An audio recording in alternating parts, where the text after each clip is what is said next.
আসসালামু আলাইকুম। বাংলা সংবাদে সবাইকে স্বাগত জানাচ্ছি। আমি চিন্তিয়া হক। শুরুতেই সংবাদ শিরোনাম। তারুণ্যের সমাবেশ ঘিরে ঢাকায় প্রস্তুতি সভা। এদিকে বাংলাদেশের মানুষ ভোট দিতে চায়, বলছেন আমিনুল হক। জানাবো সাম্য হত্যা, ঢাবি ভিসির উপর দায় চাপানোর সত্যকে আড়াল করার পায়তারা, বলছেন সার্জিস। এবং সর্বশেষ জানাবো নার্সিং শিক্ষার্থীদের উপর লাঠিচার্জ, শাহবাগে যান চলাচল শুরু। শুনছিলেন সংবাদ শিরোনাম, এবারে বিস্তারিত। তারুণ্যের সমাবেশ ঘিরে ঢাকায় প্রস্তুতি সভা।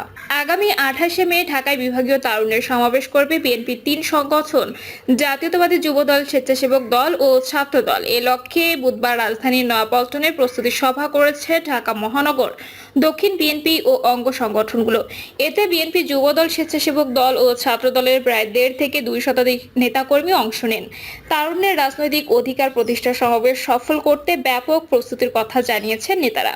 রফিকুল আলম মজনু বলেন, বাংলাদেশের সবচেয়ে বড় তরুণ শক্তি বিএনপিতে রয়েছে, যারা নিজেদের তরুণদের প্রতিনিধিত্বকারী দাবি করে। তারা ওয়ার্ড বা থানায় 5 জন কর্মীও দেখাতে পারবে না, অথচ বড় বড় কথা বলছে। সভা শেষে ছাত্রদল নেতা শাম্য আহমেদের হত্যার প্রতিবাদে একটি বিক্ষোভ মিছিল বের করা হয়। মিছিলটি নয়াপল্টনের ভিআইপি টাওয়ারের সামনে থেকে শুরু করে ফকিরাপুল মোড় ঘুরে কেন্দ্রীয় কার্যালয়ের সামনে এসে শেষ হয়। বাংলাদেশের মানুষ ভোট দিতে চায়, বলছেন আমিনুল হক। বাংলাদেশের মানুষ ভোট দিতে চায় বলে মন্তব্য করেছেন বিএনপির কেন্দ্রীয় ক্রীড়া বিষয়ক সম্পাদক ও ঢাকা মহানগর উত্তর বিএনপির আহ্বায়ক আমিনুল হক। বিকালে রাজধানীর মিরপুর সরকারি বাংলা কলেজ মাঠে ঢাকা মহানগর উত্তর বিএনপির উদ্যোগে জিয়া আন্তঃথানা ফুটবল টুর্নামেন্ট 2025-এর 2টি খেলার উদ্বোধনী অনুষ্ঠানের প্রধান অতিথির বক্তব্যে তিনি কথা বলেন। আমিনুল হক অন্তর্বর্তীকালীন সরকারকে উদ্দেশ্য করে বলেন, এ ধরনের সিদ্ধান্ত সাধারণত নির্বাচিত সরকারই নিয়ে থাকে, কিন্তু আপনারা এদেশের নির্বাচিত সরকার না। আপনাদেরকে স্বৈরাচার মুক্ত বাংলাদেশের একটি প্রেক্ষাপটে এদেশের সাধারণ মানুষ এবং বাংলাদেশ জাতীয়তাবাদী দল বিএনপি সহ সবাই আপনাদেরকে সমর্থন দিয়েছে। তিনি আরো বলেন, আপনাদের কাছে সবাই আশা করে আপনারা নিরপেক্ষভাবে এদেশের জনগণের মতামত নিয়ে, সব রাজনৈতিক দলের মতামত নিয়ে আপনারা সিদ্ধান্ত নেবেন। তবে মানবিক করিডোরের নামে এমন কোনো সিদ্ধান্ত নেওয়া যাবে না যেটা আমাদের দেশের জন্য হুমকি স্বরূপ হয়ে দাঁড়ায়। বিএনপির কেন্দ্রীয় ক্রীড়া বিষয়ক সম্পাদক বলেন, আপনাদের ভেতরে ক্ষমতার মোহ ঢুকে গেছে। ক্ষমতার মোহে আপনারা সরকারেও আছেন, আবার নতুন দলও করেছেন।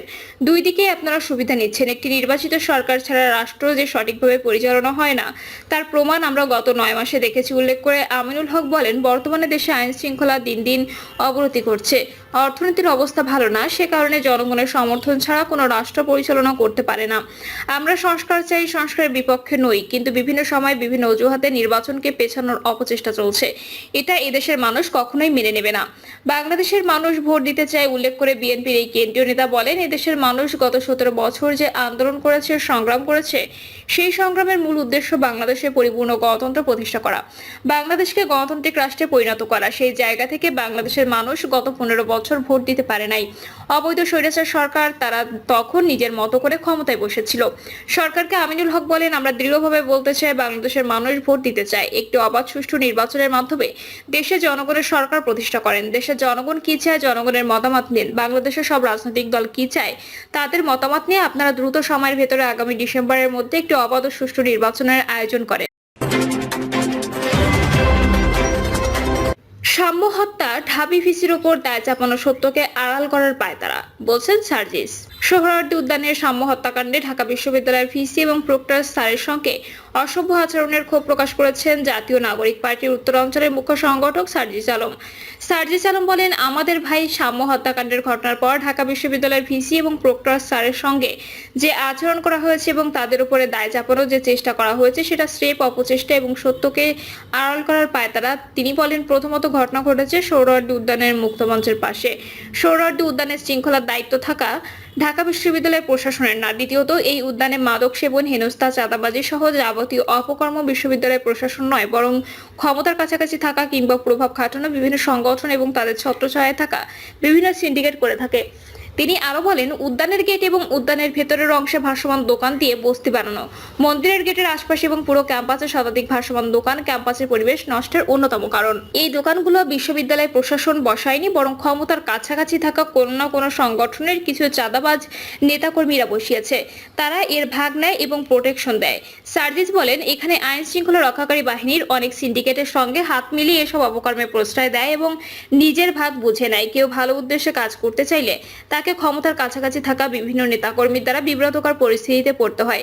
এনসিপির উত্তর অঞ্চলের মুখ্য সংগঠক বলেন, যখন বিশ্ববিদ্যালয় প্রশাসন এগুলো উচ্ছেদ করতে যায় তখন তাদেরকে বাধা দেওয়া হয়, ক্ষমতার দাপট দেখানো হয়। উদ্যানের গেট যখন বন্ধ করা হলো তখন এই গেট খুলে যারা গেটের ভিতরে ও বাইরে 50-এর অধিক দোকান বসিয়েছে তারা এই হত্যার পরিবেশ সৃষ্টির পেছনে অন্যতম দায়ী। তিনি বলেন, মেট্রো রেল স্টেশন এবং শহীদ মিনারকে ব্যবহার করে যারা সেখানে শতাধিক ভাসমান দোকান বসিয়ে চাঁদাবাজি করে বিশ্ববিদ্যালয় পরিবেশ নষ্ট করেছে তারা এমন হত্যাকাণ্ডের পরিবেশ সৃষ্টির পেছনে দায়ী। যারা উদ্যানের ভেতরে মাদকের সিন্ডিকেট চালায়, মাদক সাপ্লাই দেয়, মাদক সেবনের পরিবেশ তৈরি করে এবং সেখান থেকে চাঁদাবাজি করে তারা এই হত্যাকাণ্ডের পেছনে পরোক্ষভাবে দায়ী। একটা বিশ্ববিদ্যালয়ে টিএসসি কখনো একটা শহরের মানুষের চা, পান, সিগারেট খাওয়ার, আড্ডা দেওয়ার কিংবা অবাধ মেলামেশার জায়গা হতে পারে না। বিশ্ববিদ্যালয়ের শিক্ষার্থীদের জন্য টিএসসির ভেতরে ক্যাফেটেরিয়ার সকাল থেকে সন্ধ্যা পর্যন্ত শিক্ষার্থীদের জন্য যাবতীয় চা, কফি, নাস্তা কিংবা দুপুরের খাবারের ব্যবস্থা থাকবে। কিন্তু সেই ক্যাফেটেরিয়াকে অকার্যকর করে টিএসসিতে প্রায় 30টা চা দোকানে আসর বসানো হয়েছে। বিশ্ববিদ্যালয় প্রশাসন এগুলো বন্ধ করতে যাক, দেখবেন একদল ভণ্ড এবং সো কল্ড লিবারেল সুশীল শিক্ষার্থী এবং শিক্ষকদের বদহজম শুরু হয়েছে। তাদের চেতনা থেকে আগ্নেয়গিরির অগ্নুৎপাতের মতো লাভার নির্গমন শুরু হয়েছে। অথচ বিশ্ববিদ্যালয়ের স্বার্থে অনেকটাই অপ্রয়োজনীয় এই চা দোকানগুলো প্রতিদিন পুরো ঢাকা শহর থেকে হাজার হাজার ছেলে মেয়ে আসে, সঙ্গে কিছু বকাটে মাদকসেবীও আসে এবং এই বিশ্ববিদ্যালয়ের পরিবেশ নষ্ট করে। যারা টিএসসির এই দোকানগুলো রাখতে বাধ্য করেছে এবং তারা চাঁদাবাজি করছে তারাও এই হত্যাকাণ্ডের পরিবেশ সৃষ্টির জন্য দায়ী। দোয়েল চত্বরে এক পাশে প্রায় 30টার মতো বিভিন্ন কারুকার্য খচিত পণ্যের দোকান এবং অপর পাশে প্রায় 20টা গাছের দোকান বসানো হয়েছে। দেখতে সুন্দর লাগলেও এখানে প্রতিদিন হাজার হাজার খদ্দের ঢাকার বিভিন্ন জায়গা থেকে আসে এবং পুরো ক্যাম্পাসে বহিরাগতদের আনাগোনা বৃদ্ধি করে, যানজট সৃষ্টি করে। অবৈধভাবে ক্ষমতার প্রভাবে খাটিয়ে লক্ষ লক্ষ টাকা প্রতি মাসে কারা এখান থেকে চাঁদাবাজি করে এবং বিশ্ববিদ্যালয়ের পরিবেশ নষ্ট করে তাদের পরিচয় প্রকাশ করতে হবে। তারাও এই হত্যাকাণ্ডের পরিবেশ সৃষ্টিতে পরোক্ষভাবে দায়ী। আমার যে কোনো একজন ভাইয়ের হত্যা হওয়া তো দূরের কথা, তার গায়ে অনাকাঙ্ক্ষিত একটা আঘাত আমরা প্রত্যাশা করি না, কিন্তু বিশ্ববিদ্যালয় প্রশাসনকে তাদের কাজগুলো করতে দিব না। নিজেরা বিশ্ববিদ্যালয়ের পরিবেশ নষ্ট করার জন্য অবৈধ দোকান বসাবো, মাদকের ব্যবসা চালাবো, চাঁদাবাজি করব, বহিরাগতদের নিয়ে আসার যাবতীয় আয়োজন করব। আর কোনো একটা অপ্রত্যাশিত ঘটনা ঘটলে বিশ্ববিদ্যালয়ের ভিসি প্রক্টরের পদত্যাগ চাইবো। এইসব দ্বিচারিতা বন্ধ করতে হবে। একটা বিশ্ববিদ্যালয় ক্যাম্পাসে আমি আমার মন মতো স্বাধীনতা চাইবো, যা খুশি তাই করতে চাইবো, ক্ষমতার অপব্যবহার করব, আবার শৃঙ্খলা প্রত্যাশা করব। এই দুইটা একসঙ্গে সম্ভব না। ঢাকা বিশ্ববিদ্যালয় প্রশাসনকে অনুরোধ করব, ক্যাম্পাসের অভ্যন্তরে সকল ভাসমান দোকানকে উচ্ছেদ করতে হবে। টিএসসি ক্যাফেটেরিয়া সকাল থেকে সন্ধ্যা পর্যন্ত সুলভ মূল্যে শিক্ষার্থীদের প্রয়োজন মাফিক খাবারের ব্যবস্থা করতে হবে। কার্জন হল, মোকাররম ভবন এবং মোতাহার ভবনে ক্যাফেটেরিয়ার ব্যবস্থা করতে হবে। টিএসসি কে চা দোকানের আঁকড়া থেকে মুক্ত করতে হবে। ক্যাম্পাসে অবাধে সকল প্রকার যান চলাচল এবং বহিরাগত প্রবেশ নিয়ন্ত্রণ করতে হবে। সর্বশেষ তিনি বলেন, আমাদের ভাই সাম্যের হত্যাকাণ্ডের সঙ্গে জড়িত সকলের দৃষ্টান্তমূলক শাস্তি চাই। সাম্যের মতো আর কোনো ভাইকে যেন হারাতে না হয় এবং কারো গায়ে আঘাত না লাগে, তার যথাযথ ব্যবস্থা বিশ্ববিদ্যালয় প্রশাসন থেকে অনতিবিলম্বে কার্যকর দেখতে চায়। নার্সিং শিক্ষার্থীদের উপর লাঠিচার্জ, শাহবাগে যান চলাচল শুরু। রাজধানী শাহবাগ মোড় অবরোধ করে রাখেন ডিপ্লোমা নার্সিং শিক্ষার্থীরা। তাদের উপর পুলিশ লাঠিচার্জ করলে তারা ছত্রভঙ্গ হয়ে কেন্দ্রীয় শহীদ মিনারে গিয়ে অবস্থান নেন। লাঠিচার্জে অন্তত 10 জন শিক্ষার্থী আহত হয়েছেন, যাদের মধ্যে 3 জন বাংলাদেশ মেডিকেল বিশ্ববিদ্যালয় হাসপাতালে চিকিৎসাধীন রয়েছেন, আরেকজন ঢাকা মেডিকেল কলেজ হাসপাতালে চিকিৎসাধীন। তিনি আরো বলেন, এখন আমরা শহীদ মিনারে অবস্থান নিয়েছি, এখানে আমরা নিজেরা মিটিং করে পরবর্তী সিদ্ধান্ত জানিয়ে দেব। এর আগে সকালে কেন্দ্রীয় শহীদ মিনারে জড়ো হন দেশের বিভিন্ন জেলা থেকে আসা শিক্ষার্থীরা। সেখান থেকেই তারা শাহবাগে অভিমুখে যাত্রা শুরু করেন। শাহবাগ থানার সামনে পুলিশ ব্যারিকেড দিলেও শিক্ষার্থীরা তা ভেঙে শাহবাগ মোড়ে অবস্থান নেন। প্রিয় দর্শক, এই ছিল এখনকার সর্বশেষ সংবাদ। আপডেট সব সংবাদ পেতে চ্যানেলটি সাবস্ক্রাইব করে বেল আইকনটি ক্লিক করে রাখুন।